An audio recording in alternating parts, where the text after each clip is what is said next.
All right, then, welcome back. This is Agri Talk, and today we are talking about the role of agri-SMEs in Africa's economy and also how it can support the business environment in Kenya and even beyond Kenya. And we have Valentine Miheso here, who's just been telling us about the SMEs, and earlier on we were speaking about the environment around Kenya. And now let's move to the report by Agra that you did. Now, as an SME, when you look at this report, what does this mean? So basically, the Africa Agribusiness Outlook Report, which is a partnership between AGRA and KPMG East Africa, was meant to help us check the heartbeat of the CEOs of agribusinesses in Africa. Mm-hmm. What is it that was keeping them awake? What were areas where they are developing innovations and investments, and what were the areas where they needed support? So this particular report is from an industry perspective to say this is what agribusinesses are worried about, this is where they are investing, and this is the areas where they need support. So as an SME, I think you'll be looking at this as a sounding board and saying, am I on the right track or am I not on the right track? Or do these ideas actually resonate with my ideas, with my current business strategy? But also, the other way to look at it is from either a government or a development partner perspective. It also gives you insights into what are those key areas that we need to continue to emphasize and support because they're areas of growth. Mm-hmm. But also, what are the areas where the agribusiness sector needs to be supported, especially where they're facing key challenges. Mm-hmm. Yeah. And now, from the report, there's some issues that came up, and just explain to us about these issues. You can just name them, and then you explain to us what you found out. So the report brought out 10 key issues of concern from an industry perspective. When you read through them, and I would invite people to go to the AGRA website and look for the Agribusiness Outlook. The full report is there. But you drill them down to probably 2 or 3 things. See, today we're now talking of food systems transformation. For many decades, we used to talk of food security. And there's a subtle difference. Food security is where I just get food. Mm-hmm. But food systems transformation is where I ensure that as much as I'm getting food today, my grandchildren, grandchildren will continue to get the same high quality, nutritious food. So how do I produce food in an environmentally sustainable manner, ensuring that, as climate change is happening, we can sustain it. Mm-hmm. And I'm bringing that aspect so that I give you the 3 conclusions I made from this report. So one, there's an overarching message around innovative financing solutions. There are 4 points, and all of them touch on access to finance to the agribusinesses. Mm-hmm. But it's really how does the financial services sector develop innovations of delivering finance to the agribusiness sector. And then we have another 4 issues on how to engage or how to work with smallholder farmers, either by building backward integration or by building partnership, platforms, that ensure that we are supporting the farmers to be able to access inputs, technologies to produce more in an environmentally sustainable way. Mm-hmm. But there's one point that then talks of how do we deliver climate-smart solutions or knowledge to the smallholder farmer. It's very related to the second point I was talking about, engaging smallholder farmers. Yes. So, and it boils down to one key thing, because the way you engage a smallholder farmer is to provide knowledge, and that happens through extension. Yeah. How do we develop models that, let me call extension models, that can be able to deliver knowledge, technology, and solutions that help the farmer produce in an environmentally sustainable manner. Mm-hmm. And you've spoken about technological advancement, introducing technology, and we have technological advancements almost all the time. Correct. So how do we make sure that at least in each of the technical advancements that we have, the business is being sustained throughout? So you see, technology exists. In fact, the one thing that we are not short of is technological solutions. We have them. Mm-hmm. One, does the farmer know, or does the SME know these technologies exist? Mm-hmm. Number 2, can they use them? So, and the way to do it is to really ensure that farmers and SMEs, number one, become aware of the existence of these technologies. So, for example, very simple things. Let's talk of small-scale irrigation. The irrigation we know is where governments put in big schemes, But are farmers even aware of the available small-scale irrigation solutions? Yeah, there's some that use solar and so on and so forth. We talk of pest management. There are a lot of new technologies, biosolutions that are available to control disease and pests. But are farmers even aware, or are we used to the traditional chemicals? We have solutions. We have drought-tolerant crop varieties. We have disease-tolerant crop varieties. We now have biosolutions, for example, to help us reduce the consumption of fertilizer. But the biggest limitation is, do our farmers and our SMEs know? And that really brings us to the point of being able to share this knowledge with our farmers and our SMEs to be able to access these technologies. Even as we speak about technologies, let's move to the markets, the access to markets. An SME is situated in a certain place, and you want to access the markets, even outside the country, and also export your products outside. So would this also be a limitation into an SME growth around Africa? So you see, and that's very critical. So if you look at Africa, we have a couple of regional economic blocks. You have the East Africa Community, you have SADC, you have ECOWAS, and then you have the global, which is the Africa Free Trade Economic Area. Yes. Now, the COMESAs, the EACs are much older, so they have structures in which you can trade within those economic blocks. And now with the setup of the Africa Free Trade area, now we're developing on how we can trade. So you see, again, if an SME grows to a point where they need to access regional markets, of course, they need to understand what kind of standards or regulations govern that business in that particular country. But the beauty of being in an economic area like the Africa Free Trade Area or EAC, you are covered in that whatever standards that abide in Kenya are the same ones that would abide in Tanzania. Yes. Yeah.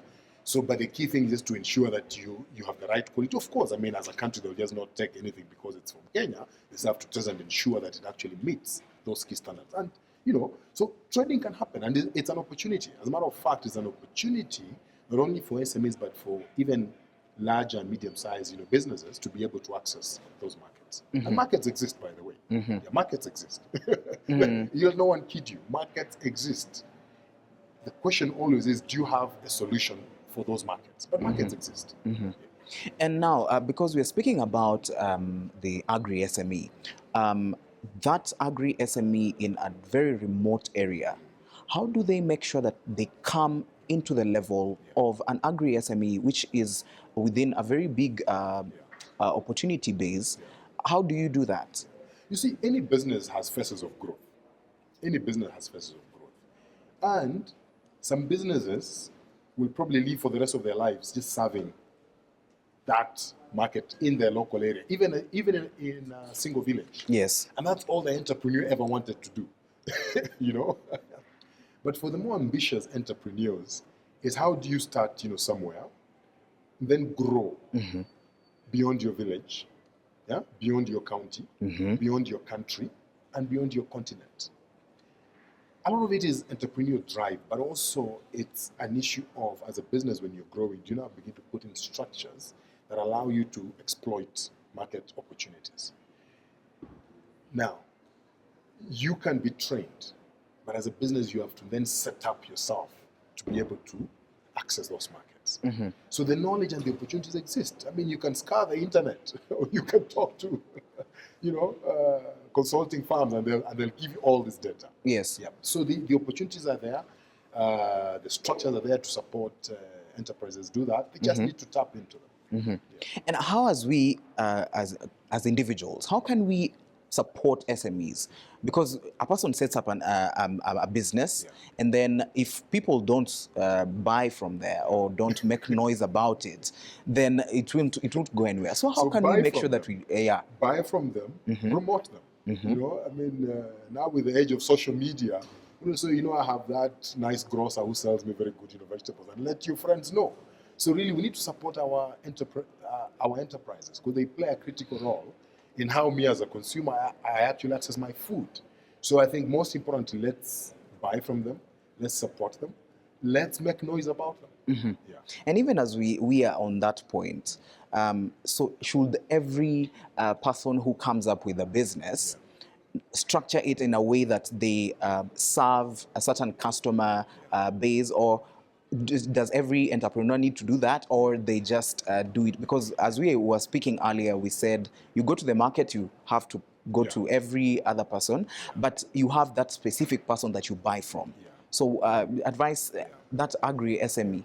So you see, as an entrepreneur, the moment you start your business, you will have identified a problem that you're solving. Because you only make money as an entrepreneur when you solve other people's problems. Yes. Once you've done that, you must understand your market and segment it. All consumers are not the same. The way my mom buys and the way I buy, we're two different consumers. Because my level of knowledge and awareness is more than her. Yes. So how do you understand your consumers? How do you segment them? And then you have to make a choice. Am I going to sell to all of them? And that would mean you probably structure your business. You know, there's this part of my business that serves these guys and this part of my business that serves these people. Or do you then choose a niche and say, I'm just going to supply these people? These are decisions an entrepreneur has to make. But they only make them from a point of knowledge, where you understand your market, you segment it, and then you make a choice. Which market do I really want to go for? Yeah. So I think for me, the key thing is them being able to do that analysis and then making a choice. Even as we move to Africa now, the business models in Africa, where are we in terms of global standards? As a matter of fact, Africa is not way behind. It's not way behind. We are not as advanced as the Western markets, but we're not way behind. You know, I mean, I would imagine. If you look at any product or any solution, they're governed by standards. So, for example, in Kenya, you have the Kenya Bureau of Standards. Yes. In Tanzania, you have TBS and so on and so forth. Yeah. So we have developed standards for different solutions. Even for example, let me give you an example of maize flour. You cannot mill maize flour, I would imagine, in East Africa without fortifying it. It's a standard. Yeah. So that as a consumer, you're not just eating empty calories, but you're eating calories that have a nutritional value to your body. That's a standard. So we know we're not way far. It's just that we are slightly behind, but we are on the pathway to actually get to that level. And so for us to get into those global standards, what do our governments as Africa need to do in order to, because we are we also export our products outside. So what can we do in order to reach there? As a matter of fact, and I like your question, because our export products are treated slightly different. Not slightly, very different. You know, even the chemicals that you can spray on those crops, you know, how you grow it. So there are standards because the European consumer is very sensitive. Labor standards, you can't have child labor in a flower farm or French bean farm and export them to Europe. They'll need to check back. Or even if you're growing cocoa or coffee, child labor is an issue because the European consumer is that sensitive. Yes. So it's not just an issue of government. It's also an issue of us as a consumer. As an African consumer, do you ever check how are my vegetables produced? In many cases, you don't. You don't. So governments have a role to play in terms of setting the standards, but consumers have a role to play to say, look, these are the quality standards I expect for my food. So it's a dual role. And that's why I said Africa is on that pathway. Europe and the Americas have already made the leap. We are on that pathway. I know soon, generations to come, people will be very particular. You know, I want my food produced in a particular way. You know, yeah. So it will happen, but we are on that path. And on our level of awareness, do we really know the standards that we need to be that are supposed to be there, or we just say, oh, those ones are for those people, or yeah, you know, as we progress, as we gain more knowledge, You know, we transitioned from the industrial, from the industrial revolution, then we came to a knowledge revolution, now we're in a digital revolution, which means now we know more. We know more. As a consumer, when you're on your social media pages, you know, people post about things that give, you know, that allow you to learn. And then in the process, you'll begin to demand, which is what I was giving you an example for example, when I, you know, I walk into the grocer, I probably want to understand. Yes. You know, where was my food, you know, produced? He may not necessarily know, but you see, the moment we begin to demand, if 3, 4, 5, 10 of us begin to ask our grocer, where were these tomatoes produced? What chemicals were applied? The moment half of his buyers ask those questions, guess what? He or she will now need to go back and begin to ask, maybe I need to check where these farmers produced. Supermarkets are already making that leap. Carrefour the other day said they will only buy chickens that are not caged, that are grown in a non-cage manner. Now, as an industry leader, they are going to impact how the supply chain works because they have set a standard. Remember, it's not government that told them to do it. Yes. They made a decision. As an industry leader, we will only buy chickens that are not caged. So another tell you is it's a dual process. Enterprises, leading enterprises like those, can actually determine how the rest of us consumers, you know, will be able to respond to that. And speaking about SMEs as an employer, because very many people across Africa are employed by SMEs. So moving forward, where do you see the markets? How do you see the market looking? Look, I can tell you, SMEs are still going to account for more than 70% of enterprises, not just in Africa, but globally. SMEs always account. Of course, so many die after 3 years, so many die after 5 years, but there are so many other new that are coming on board. So SMEs will always play a critical role. As I can tell you across the board. I don't see that changing. What I see changing is the type of SMEs that will develop. Because again, we are, as I told you, we've transformed from the industrial age to the information age to the digital age. I don't know where we're going. We'll probably end up into something else. But as we are transforming, so let's talk of the digital age. Yes. Trigger. I know there are some people have given a lot of examples, but I like it because as a business, they're almost a grocer, but a digital grocer. Okay? They manage the supply chain digitally, and they manage the distribution chain digitally. How different are they from you if you set up your business to buy from a farm and sell to the consumer? But I'm saying their platform is what has made a difference.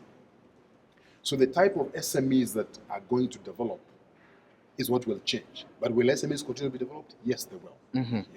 So we are talking about they'll be moving mostly to the digital side. Correct. Yes. And so do you think having digital SMEs and having physical ones, are the digital ones going to be affecting the physical ones that are there? Because maybe you find a mama mboga who is there, they will stick to that model, and then there's a young person who will come and they want to use the digital platforms. So how is it going to play out? In my view, and I could be completely wrong, but in my view, you need both. You need an interface of a human being, and you need the digital space for efficiency. Because remember, even in a fully automated factory that manufactures cars, you still need a human being to fix the parts and so put them together. I don't see going 100% digital, but the digital platforms will make SMEs more efficient, more profitable, more effective. But you still need a bit of a human face, to negotiate a deal. You know what I mean? You can't negotiate a deal on a digital platform. Yes. I mean, if I walk into an e-commerce, I take whatever price it is. You know, I can't negotiate. But you see, for me to recruit my Mahambogas to be on my Twiga platform, I need a human being to go and talk to them and say, oh, by the way, this digital space exists. So there's a role for people. There's a role for people. All right.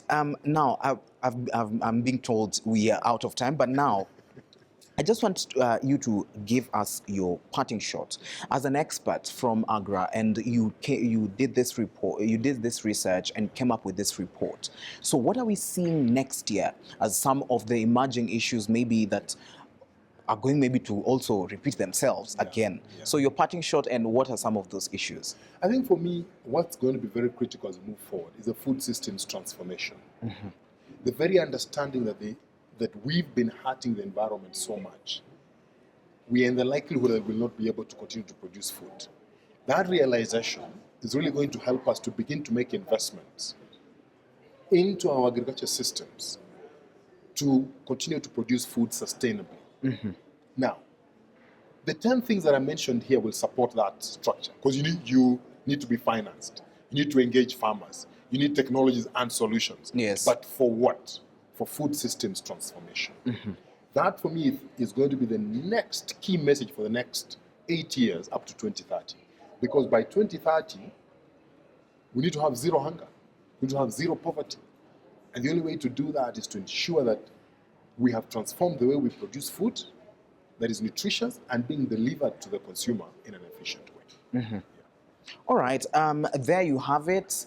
That is Valentine Meheso, who is an expert from Agra, and he's been talking to us about the agribusiness role and how it can add into the economy of Africa, and also how we can support our businesses across our regions where we live and as individuals. And I hope you've picked up something from the discussion that we had today. My name is Kelvin Nyakundi, and this has been Agri Talk right here on KTN Farmers TV. Let's meet next time, same place, right here on KTN Farmers TV.